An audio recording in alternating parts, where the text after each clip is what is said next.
Hello and welcome everybody to this month's workshop, which is teaching from home. This is coming to you in such a crazy, crazy time for all of us, and we are all charting new territory, definitely as we're transitioning from teaching and learning face-to-face to teaching and learning from our homes. For the best ideas and information about arts integration and SEAL, subscribe to the Inspired Classrooms channel and hit the bell to be notified when I post a new video every week. I'm Elizabeth Peterson. Let's get started. So, I want to welcome you, and as you're coming in, please put your name, put where you're from in the comments so I can get a sense of who's here, what grade levels you are teaching, and give us a status on what your school is doing right now and how things are going with your school and your district. I know that I would say just about everybody is out of school now. And some schools are choosing to make that really extending it sometimes to the rest of the school year. So I'd love to see what you've got. So hi, Julie. Welcome. So glad you're here. And I see Rena will be coming in soon if she's not here already. So glad to see everybody coming on in, and let me know what your status is right now. All right, I'm going to just put myself up here like this for a minute. I do want to say first and foremost, I hope that you're all well and healthy and safe inside your homes. This is going to be a little bit of a long haul. So hopefully what I'm going to show you today is going to help you to transition and certainly help your students also, because you know my belief that we are the most important people in our classrooms, and now our classrooms are remote, but we're still an important part of all of our students' lives, and we've got to keep that in mind as we're going. All right, I'm going to go ahead and just get started here. Let me put this here and go to the next slide. I'm going to move a couple things. All right, so this is a workshop that you can get some PDs for. So make sure that when we're done here, you head over to the inspiredclassroom.com/FB Live. And on that page, you can fill out a form and get your professional development. I'll send you a certificate for being here today, okay? But what I love is when teachers are engaging in the comments, okay? So I see some of you are in here, and Jessica, hi, so good you're here. But I'd love to have you engage and make this more of a conversation than just me talking at you. I do also want to tell you, speaking of professional development, that we are in the middle of the enrollment time for SEAL teacher training, and SEAL is a method of integrating the arts with social emotional learning, something that I believe is so important in our schools right now. And in this time of uncertainty and just all this turmoil right now, I think that's a good word to describe it. I think it's even more important for us to have some really good strategies for our students in terms of social emotional learning, and also getting them to be able to still have the arts in their life and give them some of those experiences. Now, the SEAL teacher training course is open for enrollment until March 22nd. Jump in. You are going to love it. And one of the bonuses that comes with the training is a SEAL teachers community, a Facebook community. It's closed just to people who have taken or are taking the course. And inside that group, I'm going to be going live every week for Q&As, but also in that time, I'm going to be giving smaller workshops similar to this, where we're going to talk about how all the different aspects of SEAL are going to translate to this online learning. Okay, so I think that that's a really important component for us to certainly keep in mind. Okay, let's see. So getting started into this workshop, there are some things that I really think we need to consider. Two forks in the road, I guess. No, because you're not going to choose. You're going to do this at the same time. So two aspects. One has to do with your frame of mind. And then the other one is the activities that you're going to start figuring out how to provide for your students. Okay, so we're going to take a look at both of these today. All right, and I see some other people jumping in. I love it. So hi, Jacqueline and Marianne and Megan. Good morning and hello. So when you get a chance, go ahead and put something in the comments. I love to hear from you. All right, so let's take a look first and foremost at frame of mind. All right, so here are a few talking points that I think are really important for us to discuss. And I do want to hear from you as well in the comments, okay?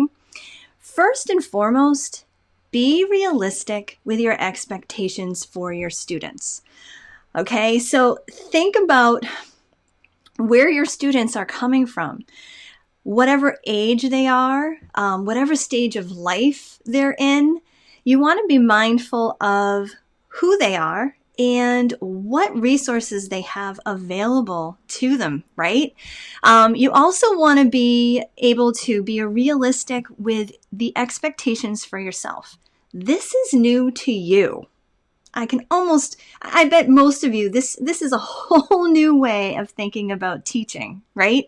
Let me know in the comments if this is brand new territory for you to be exploring here.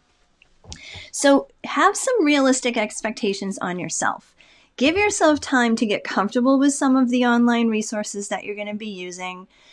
I think you should, this is the last bullet, but I think you should absolutely speak up for yourself if you need something. Lean on your colleagues that you can be in touch with. Lean on your principal and voice your concerns about this whole new way of teaching. So yes, ease into this, and that's what's going to prevent the overwhelm. I also want you to think about your students in terms of allowing them to ease into this as well. If we bombard them with large amounts of work that they're supposed to all of a sudden do by themselves with the support of their families, hopefully, they're going to get overwhelmed and stressed out too. And as caring teachers and inspiring teachers that I know you are, we really need to consider their perspective and ease them into this as well. Know your students and their families. What is their home situation? You know, some of us may work and live in communities that have great support systems for students, great technology. You know that everybody has internet access. You know that the parents are going to take care of them and send them outside for bits of time and all that. But that may not be the case. In fact, I'd be willing to bet that's not the case for many of our students. So being realistic with your expectations for those families and students that don't have the support system, keeping in mind that parents are working from home and trying to care for their children and trying to make sure that their older children are doing things that they're supposed to. Older students might be used as babysitters for the little kids. So there's just so much going on, so many layers that you may or may not understand, may or may not know about, but we need to be empathetic to that and understand that, we got to give a little bit of leeway.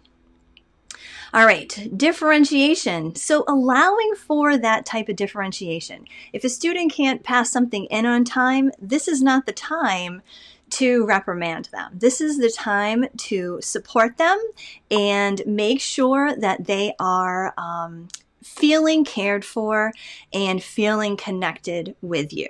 All right. Does this all make sense? I have a feeling these are all things that you know, right? It's just a matter of reinforcing them in your own frame of mind. I know the teachers inside this group. I know you guys are amazing, caring, wonderful educators. So I think it's important for you to hear these things and give yourself permission to make sure that you're still teaching in that caring, empathetic way that you know is so very important. All right. And lastly, like I said, speak up for yourself. Speak up for yourself and your students. Don't be afraid to contact your principal. Hopefully you have a very supportive principal. This is new to them as well, right? Everybody is in new territory right now. So maybe they haven't thought about teaching and learning from home in the way that you have, and you can bring insight to them and allow them to understand that we're all dealing with real human beings who are in varied situations at this time. All right, so I can see from the comments, let's see, Massachusetts, yes, Megan, at least April 7th is when we are going to be out. I'm wondering if we're going to have that extended. Brand new, Marianne is saying brand new. I do not want to overwhelm my families. I'm using Facebook page to communicate. Fantastic. And we'll start with sharing teachable moments through pictures and videos. I love it. Marianne, I hope you come back into the group and share some of the things that you are doing, okay? Because I know you're an amazing teacher and have so much to share with us. All right, I do want to tell you about this. This is a YouTube video that I created and posted just last week, and it's on addressing student anxiety while teaching remotely. And I want to encourage you to watch it. Some of the things I'm going to touch on here, but some of them you're going to find just in this video on how to bring some real good social emotional ideas into your classroom. And these are ideas that I've already started in my own Google Classroom, and they are going off like gangbusters. The kids are loving it. And let's see, if you go to youtube.com/The Inspired Classroom, you'll see this video right up at the front, along with other videos that I've created about arts integration in SEAL. But the most important thing is that you're making connections. That is probably the biggest point I want you to come away with on this, and that is to make connections. Why? Well, all of our students are at different stages, right? Maybe you have students that are really small and they're home with a lot of energy. Maybe you have elementary students who are just super anxious because let's face it, in some cases, elementary students, we are like their third parent during the school year, right? And then all of a sudden, we're gone. So it's really important that we're making those connections with them. And we'll talk about how to do that in just a second. Middle school students. Now, middle school and high school, I would say, are dealing with a whole nother level of anxiety and issues. All of their social events are being canceled. There are some seniors in high school that are going to be missing their prom, going to possibly be missing their graduation. There are a lot of things that are going to cause a lot of different emotions for some of our students. So I want you to really consider that and then try and ease that for them by making connections with them. This is a great time to show that empathy and practice that empathy with and for your students.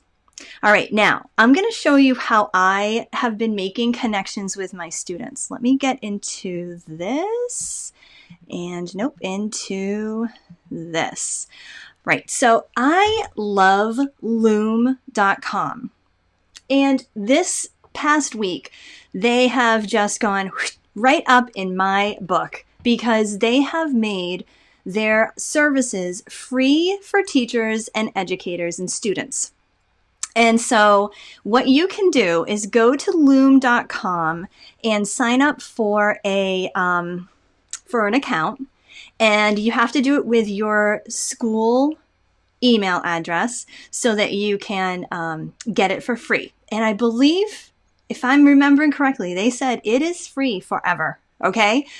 Not just for a couple of weeks. So this is a fantastic way to connect with your students. Let me show you how it works. Once you get it and download the application onto your computer, if you're using Chrome, do you see this little icon right here? What you do, this is so simple. You click on that, and then the screen pops up for you to create a, actually, I wonder if I can, my video is covering up your video. So if you look down at the bottom left corner of your screen, you might see like double head of me. Can you see that? Yeah. So that's where the little circle is for the recording. And you can choose, this is what's so great, you can choose camera only, you can choose screen only, or you can do both. And you can record. And I'll tell you why this is kind of an important and really cool feature. All right, because if you are going to, let's say we're going to first make a connection with students. Okay, so camera only, I'm going to start recording. And I hope this shows you everything that you need to see. All right, so 3, 2, 1. And then you start recording. All right, so I think I'm recording double here. So I'm going to test this out right now. And then when you're done, you go over to this check mark, click that check mark, and it will show you. See, it says copied. The recording is copied.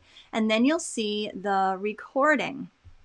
I'm going to turn this up for a second and see if I can just play it for you really quickly. Double here. So I'm going to test this out right now. And then when you're done, you go over to this check. All right, so there it is. Then you can go down here. You can rename it whatever you want. So it can be your welcome video. And then this is so fun. You can go to this share button and sorry, I got screens on my screens here. Okay, you can go to the share button and click this linked GIF. Now this is super fun. Once you click that and you copy the thumbnail, it will embed that GIF into your email. So let's say, I'm just going to go to my regular email real quick. I'm going to do this. I'm just going to send this to myself. And you can do this in your whatever email you use for your school. But if I copy it into there, you can see there's the welcome, watch the video, and if you click on, you send it, and then when you click on it, or when the person clicks on it, that video will show up and they'll be able to make that connection with you. So I used this with my students and they loved it. Their families loved it because they liked seeing this face. Can you believe it? It's that making a really good connection with your students that I believe is so very important, and having that extra face-to-face, even if we can't be physically with each other. This is the type of technology that's really going to help us to be effective teaching from home. All right, highly recommend. Oh, there was another thing I wanted to show you with Loom, and that is, if I go back to that icon and I want to do a different, a new video, what's really great about this is, let's say you want to show your students how to access something. Let's say you're using IXL, or you're giving them a story online, or you want them to look up something on YouTube, or you want to point out something in a TED Talk, whatever it might be. You can choose this option and the screen and cam, and then you get your face down at the corner, and you also get to show off your screen. So you can do what I'm doing right now, which is show how to maneuver around the screen, around the application, and it will do the same thing. Once you're done recording, you hit that little green check mark circle. It provides you with the video, and you can link it into an email. You can also do it with screen only, so there's no face, it's just screen. And those are your amazing 3 options with Loom.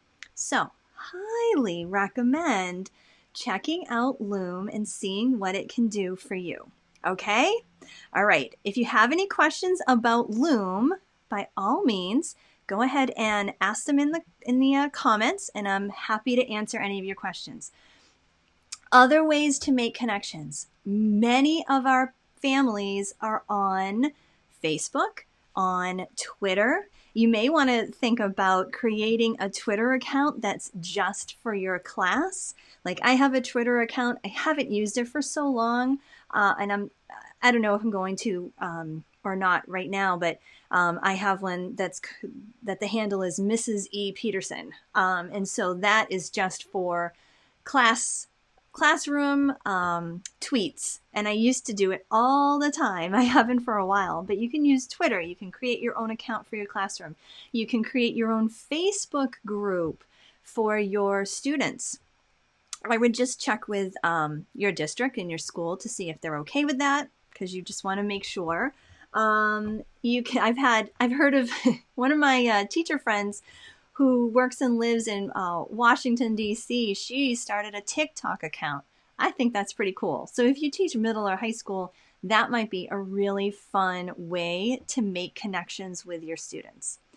This is, first and foremost, the most important thing in our job right now, especially in these first week of being home teaching and your students being home learning. All right, that is prong 1, okay? That frame of mind and making connections. And now let's take a look at the activities. All right, so when you're thinking about activities that you want to send home to your students, I'm going to suggest, and I'm going to be doing this as well, providing a schedule or a list that you can send home. Now, why? Well, it's not to control what your kids are doing, but if you're sending it, especially if you're sending it to students' families, it's a great resource for families and parents, because then they are going to be better equipped to get their students to get themselves on a little bit of a schedule or a routine. Okay, because let's face it, as a parent, sometimes this type of living is really, really hard. We've got a lot of parents who are working at home and trying to manage their children as students. Okay, so this whole idea of homeschooling is very foreign and very challenging to a lot of parents. So having a schedule or some kind of routine or list come home from the teacher, I think is a very helpful thing for the parent. And I have a couple resources that you'll be able to use just for this. So I'm getting to that for sure.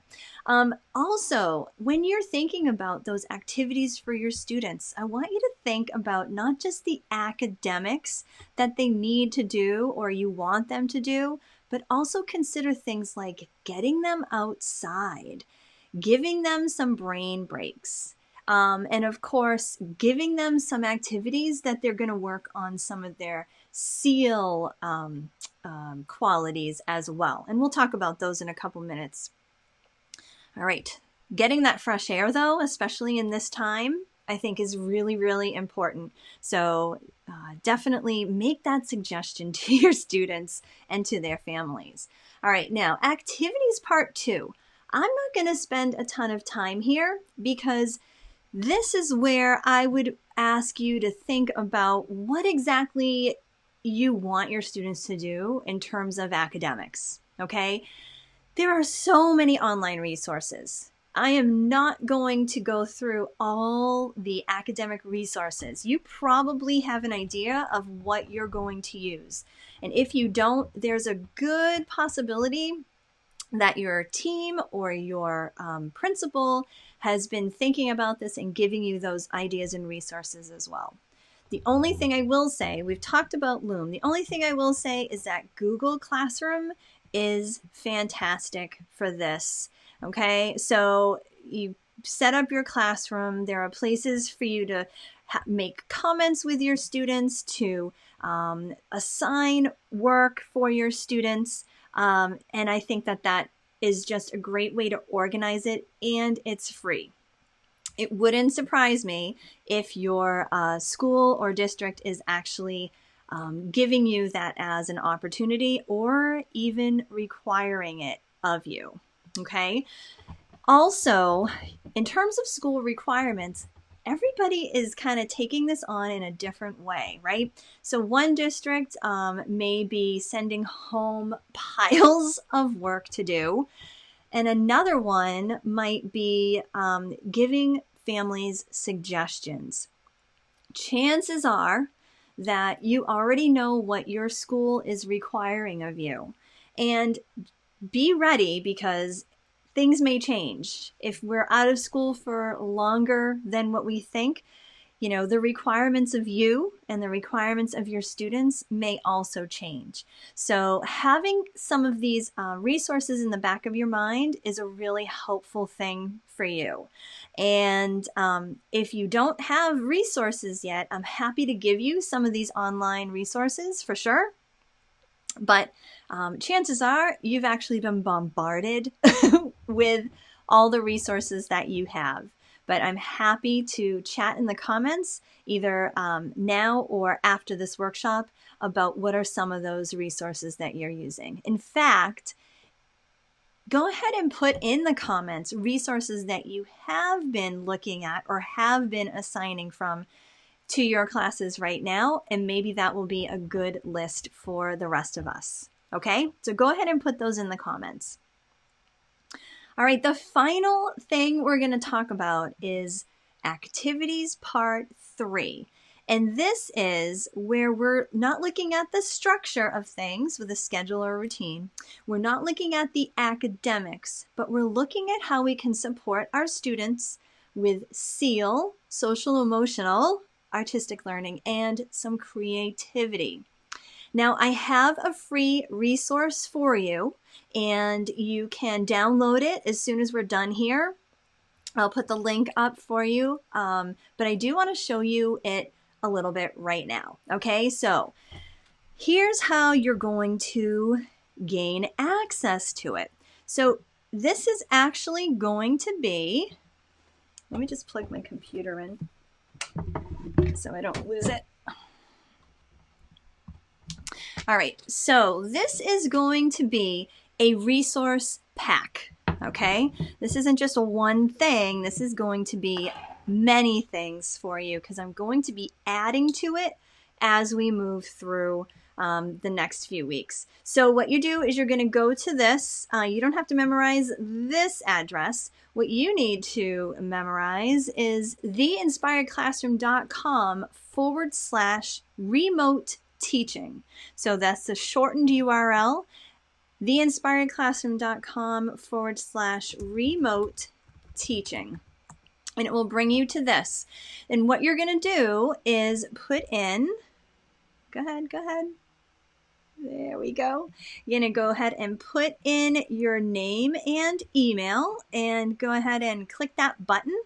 And the link to this folder is going to be sent to your inbox. Now let me show you that. All right, so here we go. You'll get this email and you'll click Remote Teaching Resource Pack. And then this is what will come up. So you'll have this folder, and if you're logged into Google, so this is my school Google account right here. If you're logged into Google, it will automatically just put itself into your drive. Now, inside this folder, there's one document right now.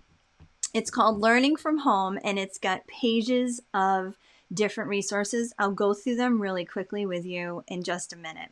Now, my plan is to add to this for myself and add to this for you. For example, April is coming up.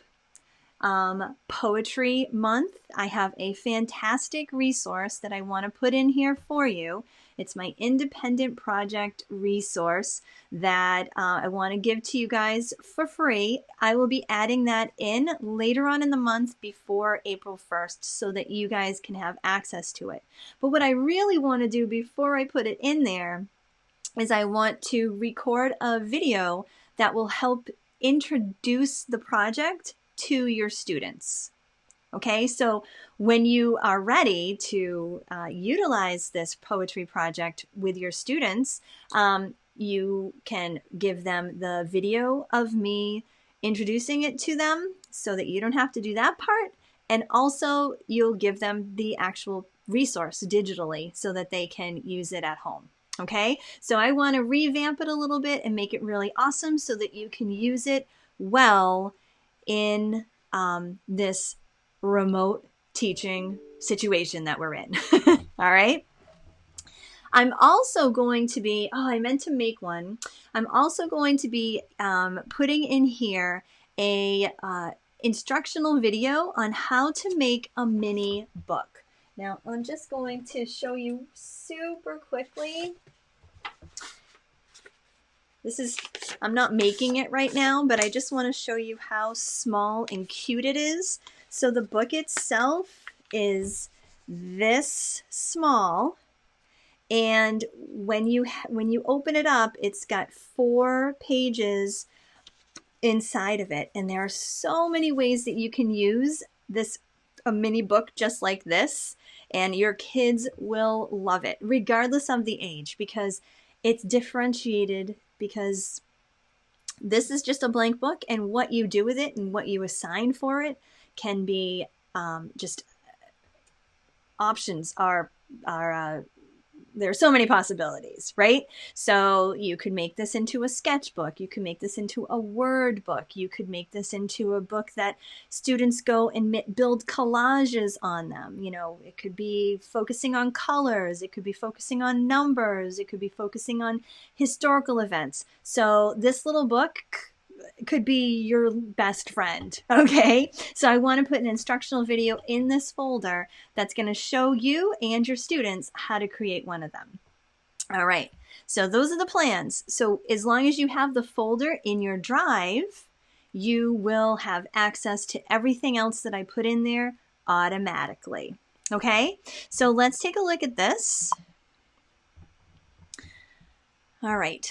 So first, there's the schedule. This is something that you can send home to your families. They can print it out and utilize it. Another thing that I want to try and do for you soon, I wasn't able to in the last 24 hours, is make this so that you can digitally put in information. So you don't even have to have it printed out. Because I know some families have trouble with printers, and some families just don't even have printers.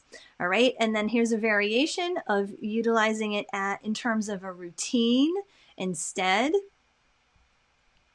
This is a good reflection paper talking about their day, and then also adding a little icon that has to do with their finishing those sentences about their day. This is a really good one. Positive words. You could have the instructions be positive words that they want to remember, positive words that they hear their family members saying throughout the day. This is a quick little paper that you can have students use if they have a topic, or you can give them a topic. And then they can go off and utilize this paper. All right, we know that students are going to be watching movies, right? Of course they are. Now you could change this into a book review as well. I made a movie review so that they can see some of the parallels of what really makes a movie, right? This is a little bit of a drama integration where we're looking at movies as stories. And then they can get online and make comments and share the movies that they're watching. Okay, a whole bunch of different writing prompts that you can look through. And then, of course, the opportunity to create a detailed illustration. And then we've got bingo seal style. Now this bingo game, you can decide on the parameters, of course, but I just have the general directions. Complete as many of these activities as you can. And these activities have things to do with social emotional learning, artistic expression, and of course, seal, putting them all together. So this is a varied bingo board for sure. Things like get signatures from everyone in your house, go outside for 15 minutes, write a note to someone you haven't seen in a while and send it, scribble on a piece of paper and then make it into something. So just a bunch of different ideas there. And then I have brain breaks, and I think this is a really important thing too, to get students to understand the importance of taking a break when they are feeling overwhelmed, when they are getting really jittery. So these are just ideas of how they can break what they're doing, give themselves a little space, and then go back to working a little later. So there you go. There's the resource that you can get for yourself. It'll pop right into your, oh, I see some people already downloading it. Awesome. Fantastic. So you can get this right away and it will pop right into your Google Drive. Okay? Awesome. So let's see, Rena saying, I can't wait to share this with all my kids. I have over 70 kids who will greatly benefit from this. I am so glad the SEAL activities will be back into their world. Awesome, Rena. I'm so excited. So I'm going to start wrapping it up, I think, and I want to remind you to make sure you go ahead and get your PD certificate for the workshop right now, this workshop right here. If you have any questions, you can put them in the comments. I'll stick around and answer them either now or when we're done. I'll put them in there as well. All right, so you go to theinspiredclassroom.com/FB Live, where you can fill out the form and I'll send you a certificate for your time here today. Stay healthy. I'm thinking about you, sending you all my love and my best to you, okay? All right, be well, everybody.